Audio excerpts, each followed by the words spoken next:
बकवास बंद करा.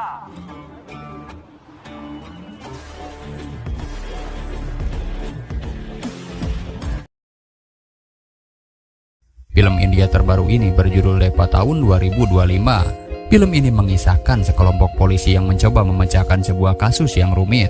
Bagaimana keseruan cerita film ini? Mari masuk ke alur filmnya. Di awal film, seorang polisi bernama Depa baru saja pulang bertugas dan berkendara seorang diri. Dia menelpon atasannya bernama Farhan untuk mengabari jika ada sebuah kasus yang sudah terpecahkan dan dia tahu siapa pelakunya. Tetapi sebelum dia mengatakannya, tiba-tiba sebuah insiden terjadi. Kita pun diperlihatkan orang-orang yang berpesta di tengah jalan yang membuat kemacetan. Rupanya mereka adalah kelompok gangster yang merayakan atas tewasnya polisi Depa. Dan inilah atasan polisi Depa bernama Farhan. Dia marah karena media memberitakan berita bohong. Padahal Depa masih selamat dan sekarang sedang dalam perawatan.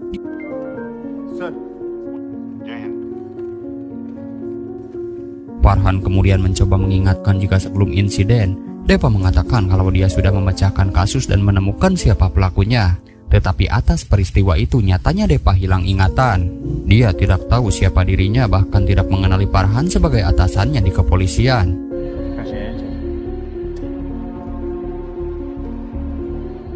Kisah pun kembali ketika Depa masih sehat dan bugar. Dia adalah seorang polisi yang barbar dan tidak pernah berseragam ketika bertugas. Namun inilah cara dia bekerja sebagai polisi.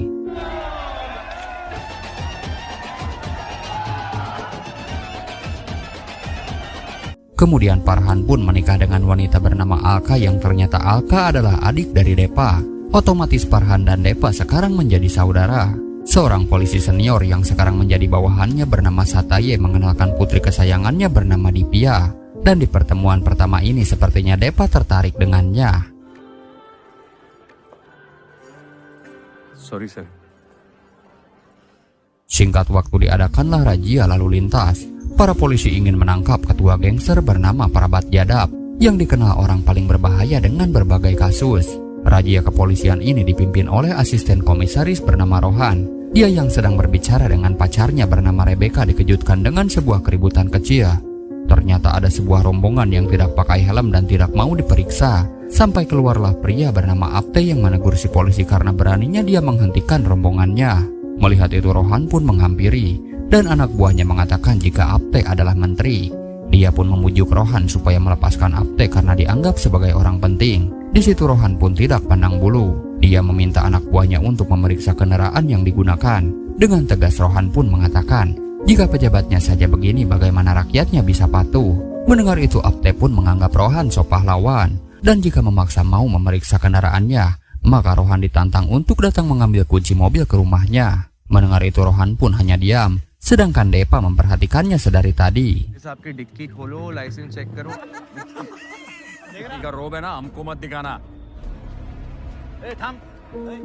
Rohan dan Depa sudah bersahabat sejak kecil dan keduanya menjadi polisi. Dan tiba-tiba Depa berhenti, lalu menyuruh Rohan agar masuk, yang rupanya ini adalah rumah si menteri. Depa mengatakan jika Rohan adalah polisi baik, maka dia pun harus menunjukkan jati dirinya. Tetapi di dalam banyak para pengawal, dan karena tidak mau ada masalah, Rohan pun kembali pura-pura sudah mengambil kunci mobilnya.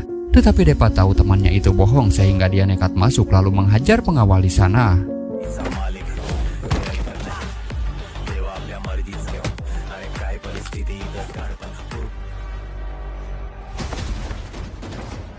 Ketika sampai Depa memuji kehidupan menteri yang mewah. Sebagai pejabat harusnya mencontohkan hal baik kepada masyarakat. Dan dia datang ke sini untuk mengambil kunci mobil sesuai tantangannya tadi kepada Rohan. Di situ Apte pun tidak berkutik, tetapi dia mengatakan suatu saat Depa pasti akan menyesal. Alhasil mereka berhasil menyita mobil hijau milik si menteri. Singkat cerita rupanya Depa sudah punya kekasih bernama Bauna. Kemudian singkat waktu siapa sangka Apte dan anak buahnya mengadu karena dua polisi datang ke rumahnya lalu berani menyita mobilnya. Seketika sebagai atasan Farhan marah karena Depa berani masuk ke rumah menteri. Apalagi berita tersebar karena menganggap polisi itu mafia yang bertindak arogan. Tidak lama Apte pun keluar lalu mengancam Farhan supaya menghukum bawahannya. Mendengar itu Farhan mengatakan jika Depa adalah saudaranya selama dia melakukan hal benar. Farhan pun akan selalu mendukungnya.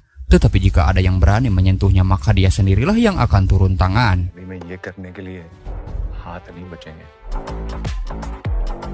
हमारे deputy commissioner साहब गुंडों के साथ मारने वाले. Depa kemudian datang langsung ke kantor media. Dengan gayanya dia pun mencari siapa yang sudah memuat berita kalau polisi adalah mafia. Hingga datanglah si penulis yang rupanya itu adalah Divya. Di situ Divya marah karena Depa bertindak sesuka hati. Depa pun menjawab, silahkan menulis berita tentang dirinya, asalkan jangan bawa-bawa nama Farhan di dalamnya.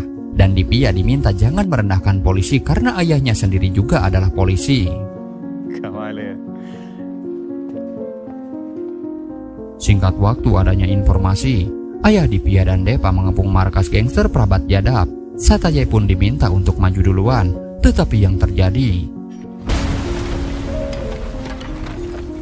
kejadiannya pun begitu cepat dan Jadap berhasil menjebak para polisi. Beberapa polisi dinyatakan gugur, sementara ayah Divya masih selamat namun terluka cukup parah. Hingga kabar itu pun sampai ke media, dan Divya yang mengetahui kondisi ayahnya dengan penuh kesedihan harus menulis tentang berita ini. Dan dokter juga memvonis jika ayah Divya kemungkinan tidak bisa berjalan lagi. Sementara di situ Depa merasa bersalah karena dia yang memimpin misi itu sehingga ayah Divya menjadi korbannya. Di lain sisi Rohan rupanya anak dari pengusaha ternama. Ayahnya itu sebenarnya tidak setuju Rohan menjadi polisi. Di situ Rohan pun kecewa karena tidak ada yang menjadi abdi rakyat di keluarganya. Dia merasa bersalah jadi polisi. Di luar dia sangat dihargai, tetapi tidak di rumah sendiri. Dan Depa menyemangatinya agar Rohan bisa membuktikan kepada ayahnya. Tidak lama kemudian Rohan diberi kabar jika persembunyian Prabat Jadap telah ditemukan. Esok paginya para anggota polisi langsung ke lokasi yang dimaksud. Dan dengan bantuan drone tidak sulit menemukan mereka. Tetapi polisi ketahuan sehingga mereka segera mengambil posisi. Dan seluruh warga di sini ternyata sudah disuap untuk melawan polisi hingga kekacauan pun terjadi.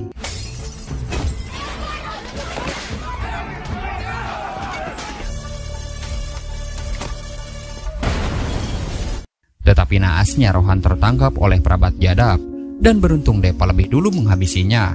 Di situ Depa memberikan pistolnya dan menganggap Rohanlah yang telah menghabisinya. Tujuannya adalah supaya Rohan dihargai oleh ayahnya sendiri. Benar saja Depa pun menyaksikan Rohan yang kini lebih dianggap oleh ayahnya. Sementara Farhan sebagai polisi senior tahu siapakah sebenarnya yang telah menghabisi Prabat Jadap. Tetapi Depa menganggap kasus ini selesai, dan siapa yang menghabisinya baginya itu tidak penting. Yang terpenting baginya nanti pada tanggal 1 Mei Rohan akan diberi penghargaan dan ayahnya pun akan bangga. Tidak lama Divya pun datang ke pesta, dan dari sinilah Depa dan Divya pun terlihat akrab. Tiba-tiba Rohan mengumumkan sesuatu. Dia mengeluarkan pasal 362 kepada Rebecca karena dia telah mencuri. Dan apa yang dia curi? Ternyata Rebecca telah mencuri hatinya, dan di menit ini Rohan pun melamar Rebecca menjadi istrinya. Hingga semua orang di sana pun ikut berbahagia. Singkat waktu tibalah di tanggal 1 Mei. Hari ini adalah penghargaan kepada perwira polisi pemberani yang sudah menyelamatkan rekannya dan juga melumpuhkan gangster paling berbahaya Prabat Jadap. Polisi ini adalah Rohan. Tetapi ketika berpidato, tiba-tiba Rohan pun dilumpuhkan seseorang. Lalu film pun kembali ke masa sekarang, di mana Farhan pun menceritakan kejadian yang sebenarnya. Dan jelas Depa tidak mengingat apapun karena dia hilang ingatan. Bahkan dia lupa kalau punya adik bernama Alka yang sudah lama menikah dengan Farhan. Depa juga tidak percaya jika selama ini dia tinggal sendirian. Farhan meminjamkan ponsel karena ponsel Depa sendiri rusak saat kecelakaan. Dan katanya sekarang HP-nya sedang diservis. Farhan juga memberikan USB yang di dalamnya adalah temuan kasus-kasus yang sudah Depa selidiki. Sesuai petunjuk meskipun bingung, Depa pun masuk ke rumahnya sendiri. Di situ dia melihat seragam dan mencoba percaya jika dirinya adalah polisi.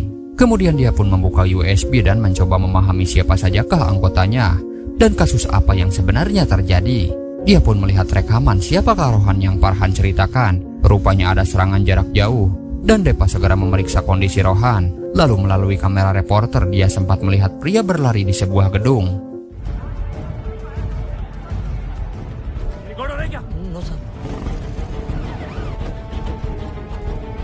Tetapi mereka pun tidak menemukan petunjuk satupun. Berbagai ahli pun diterjunkan. Dan sesuai analisis, polisi pun menemukan petunjuk melalui sketsa wajah sesuai yang pernah Depa lihat. Tetapi di lapangan para polisi tidak menemukan petunjuk satupun.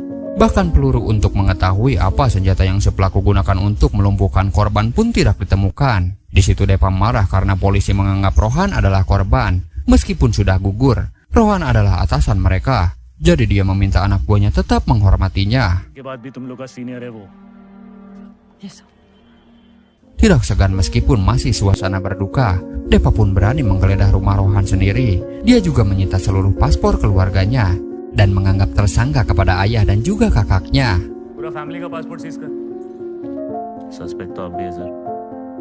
Setelah melihat sketsa wajah, Depa pun akan menciduk salah satu anak buah perabat jadab. Hingga dia pun bersembunyi, tetapi Depa menemukannya. Dia disuruh menghapus siapakah orang yang ada di sketsa, tetapi pria ini tidak tahu apapun. Istrinya yang melihat itu pun meminta Depa untuk berhenti. Dia tahu suaminya salah karena bekerja untuk perabat jadab, tetapi jangan melakukan kekerasan seperti ini. Lalu karena banyak bicara, Depa tak segan mengancam istri si pria itu.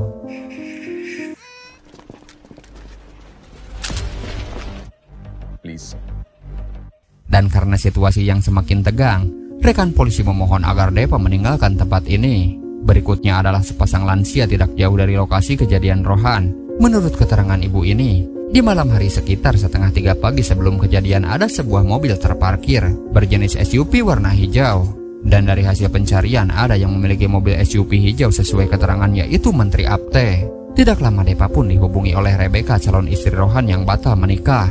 Dia pun ingin bertemu. Katanya ada hal penting yang ingin dia bicarakan. Di lain tempat, Menteri Peroplosan Apte sedang berpidato mencari suara agar rakyat selalu mendukungnya. Dan Depa pun datang tepat di depan SUV hijau miliknya. Lalu dia pun turun dan berdiri di atas mobilnya. Dan Depa berhasil mempermalukan menteri di hadapan orang banyak.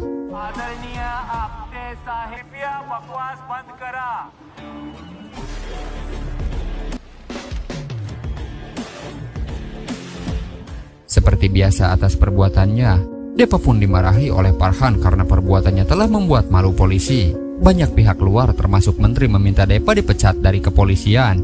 Namun yang semua Depa lakukan adalah sesuai dengan petunjuk temuannya. Dan dia berjanji akan menyelesaikan kasus ini.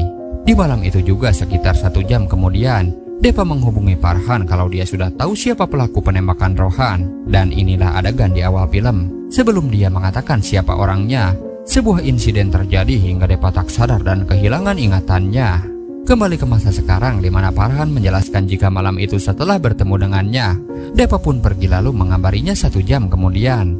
Itu berarti sebelum Depa menelpon, Depa telah mengunjungi suatu tempat atau mendatangi seseorang yang telah memecahkan kasus ini. Dan tidak ada jalan lain, Depa dituntut harus tetap menyelesaikan kasus ini. Depa terus disemangati, karena hanya dokter dan Farhanlah yang tahu kalau dia hilang ingatan. Depa hanya kehilangan ingatan tetapi tidak kehilangan kecerdasannya. Setelah diantar pulang, Depa tiba-tiba diserang orang tidak dikenal. Benar saja Depa pun hanya hilang ingatan, tetapi dia tidak kehilangan kemampuan bela dirinya. Rupanya pria ini adalah anak buah perabat jadab yang tidak terima istrinya diperlakukan kasar oleh Depa waktu itu.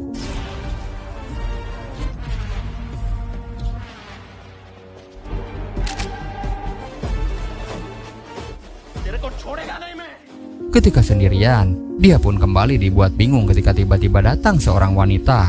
Ternyata Divya dan Depa sudah berpacaran, tetapi lagi-lagi Depa pun tidak mengenali siapa wanita ini. Setelah mempelajari kehidupan sebelumnya, Depa pun mencoba menjalani hari-harinya menjadi seorang polisi. Tetapi jelas ada yang berbeda. Biasanya Depa berpenampilan sesuka hati, sekarang dia pun memakai seragam polisi. Anak buahnya pun heran selama bertahun-tahun baru kali ini Depa memberikan hormat kepada bawahannya.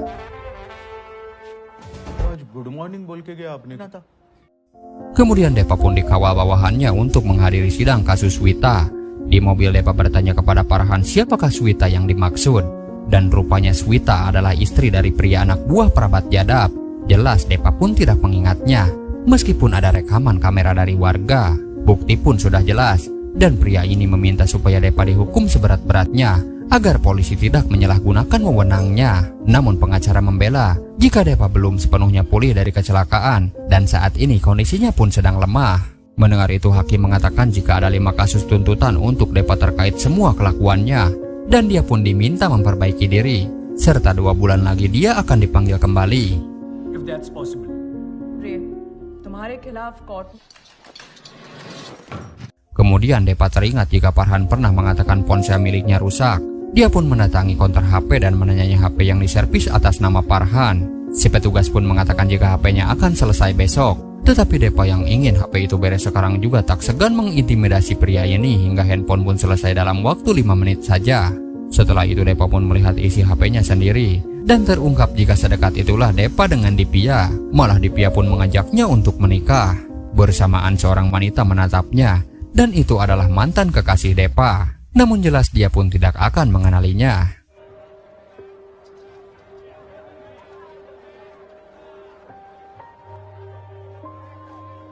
Malam harinya Depa bertemu dengan Dipia dan bahkan Dipia sudah mempersiapkan undangan pernikahan. Tapi tiba-tiba dia melihat mobil hijau dan seketika Depa ingat dengan tujuannya. Tetapi setelah didatangkan mobil serupa, ternyata kenyataannya berbeda karena warna hijau hanyalah efek cahaya dan aslinya mobil itu berwarna biru. Berarti selama ini mereka sudah salah menduga dan bukanlah Menteri Apte pelakunya. Tidak lama informan mengetahui lokasi anak buah pejabat Jadap bernama Mandar. Segera mereka pun bergegas menuju TKP. Polisi wanita bernama Dipti menunjukkan sikap yang aneh. Apakah mungkin dialah yang menjadi mata-mata selama ini? Setelah sampai di TKP, para gangster berhasil diciduk. Tetapi ada satu orang yang melarikan diri dan dia adalah Mandar yang dimaksud. Dikejarlah dia oleh Depa dan juga Dipti. Tetapi Depa seperti kehilangan keberanian yang membuat Dipti kesal dan dialah yang malah melumpuhkannya. Mereka kemudian datang ke acara doa untuk almarhum Rohan dan di sana ada ayah Rohan yang mengadu kepada anak bungsunya kalau polisi Depa lah yang telah menyita paspor keluarganya. Rebecca calon istri Rohan yang hadir menghampiri. Dia lalu mengatakan dan berterima kasih karena Depa telah menjaga rahasia mereka berdua. Dan entah rahasia apa kita akan tahu jawabannya nanti. Saat akan pulang, adik Rohan pun datang tidak terima. Hanya karena Depa seorang polisi, dia seenaknya menahan paspor keluarganya.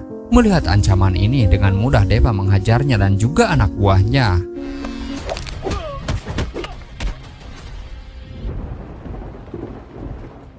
Melihat itu Farhan pun bangga karena melihat jati diri Depa yang sebenarnya. Secara pribadi, Depa pun menemui Rebecca untuk mencari tahu sebenarnya apa yang mereka berdua rahasiakan. Di situ Rebecca kecewa karena sebelumnya mereka sudah berjanji akan merahasiakan hal ini. Tetapi sejak amnesia, Depa tidak peduli, yang penting dia punya bukti lain untuk kepentingan penyelidikannya. Ternyata di HP Rebecca tersimpan rekaman sebelum kejadian menimpa Rohan. Sebelum Rohan menikah, Rebecca tahu jika calon suaminya itu akan segera diberikan penghargaan oleh kepolisian. Tetapi anehnya Rebecca melihat Rohan yang tampak murung. Dia meminta Rohan mempraktikkan apa yang akan Rohan sampaikan dalam pidatonya. Lalu dengan senang hati Rohan pun memperagakannya. Dalam pidatonya nanti dia pun akan menyampaikan dan akan mengungkapkan fakta sebenarnya jika Rohan tidak pernah menghabisi perabat Jadap, melainkan dia adalah Depa sahabatnya. Jadi yang layak mendapatkan medali penghargaan ini adalah Depa. Kira-kira seperti itulah pidato yang sebenarnya ingin Rohan sampaikan saat nanti di penghargaan. Di situ Rebecca kembali kecewa karena rekaman itu akan dijadikan bukti. Berarti Depa telah merenggut prestasi Rohan untuk terakhir kalinya. Rekaman itu pun diperlihatkan kepada Farhan. Depa menemukan fakta baru jika sebelum kejadian dia menemui Rebecca sehingga membantu memecahkan kasus ini. Tetapi insiden kecelakaan menggagalkan misinya hingga dia pun kehilangan ingatan. Depa menganggap ada pihak dari kepolisian yang tidak menginginkan hal ini terjadi sambil menatap tajam ke arah Farhan.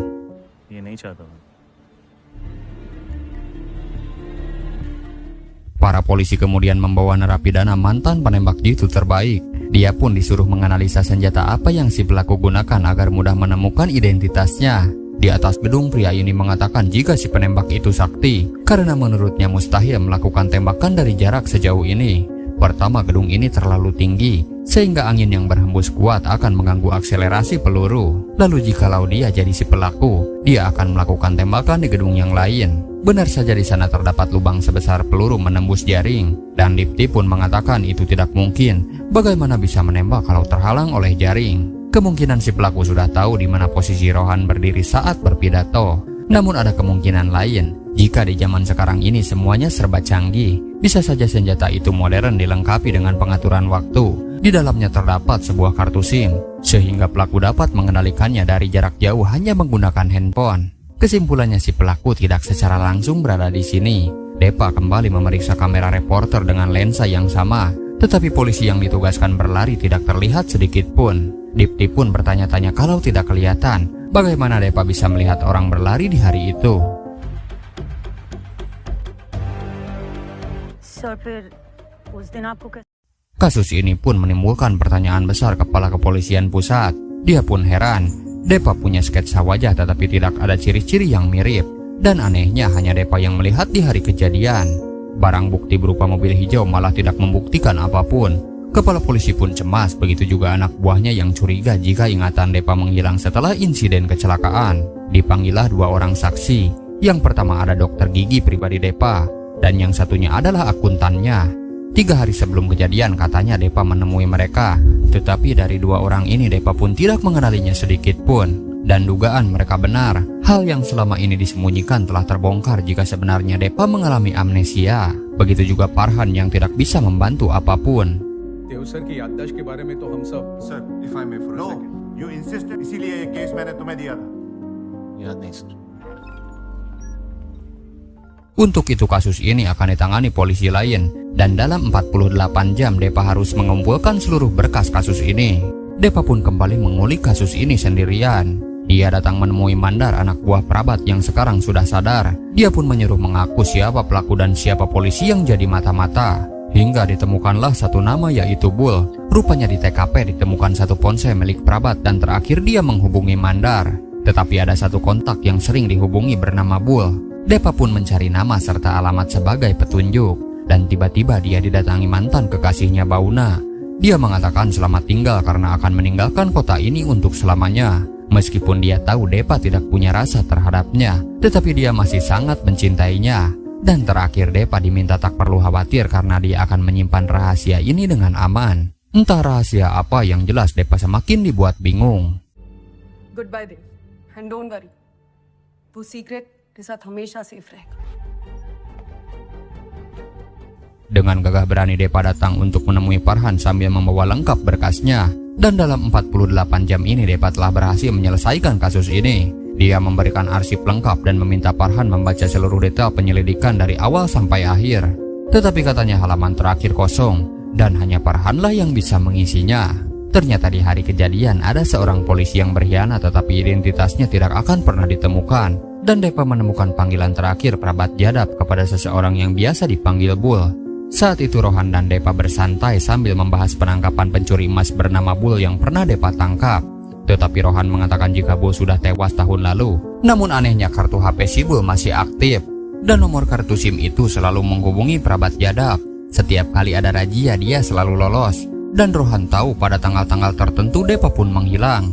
Rohan pun mengungkapkan jika kartu SIM milik Bul, Depa lah yang menggunakannya untuk menghubungi perabat jadab. Dengan kata lain, mata-mata kepolisian adalah Depa sendiri. Rohan pun bertanya apa motifnya sehingga Depa berkhianat. Di situ Depa pun hanya terdiam. Tetapi dia mengungkapkan jika sewaktu kecil dia selalu disiksa ayahnya sendiri.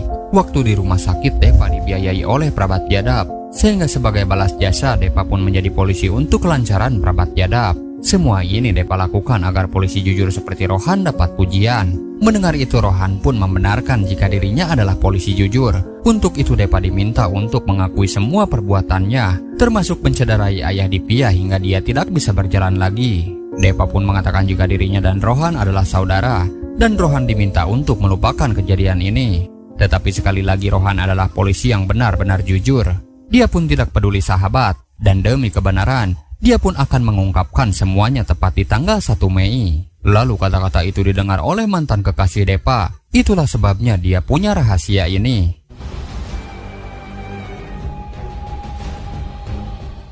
Kembali ke masa sekarang, Depa memberikan bukti beberapa panggilan. Dan di detik sebelum kecelakaan, Depa menghubungi Farhan dan aslinya sudah memberitahu siapa pelakunya.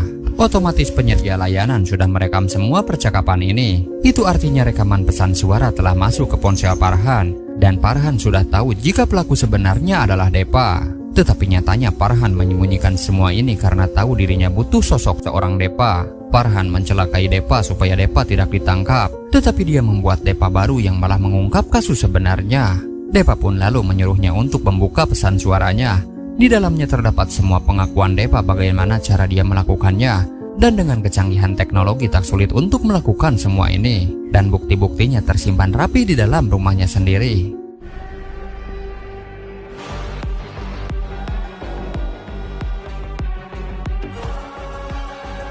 लेकिन कई बार हमें किसी ने मुझसे कहा था कि जब It's me. Farhan sudah menutupi semua ini, padahal awalnya Depa sudah mengakui perbuatannya. Namun setelah pengakuan itu Depa pun mengalami kecelakaan. Di situ Farhan pun bangga, tetapi hukum tetap berjalan. Sebelum ditangkap Depa pun ingin menemui seseorang, dan ternyata dia pun menemui Divya. Lalu dengan sedih Divya batal menikah, malah harus memuat berita penangkapan kekasihnya sendiri. Singkat waktu 6 bulan kemudian, Depa pun resmi menjadi seorang tahanan. Polisi baru pun ingin disegani oleh para tahanan, tetapi nyatanya dia pun terlihat lemah.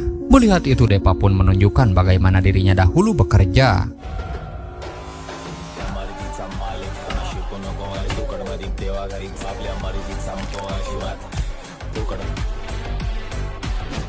Lalu film pun sudah berakhir.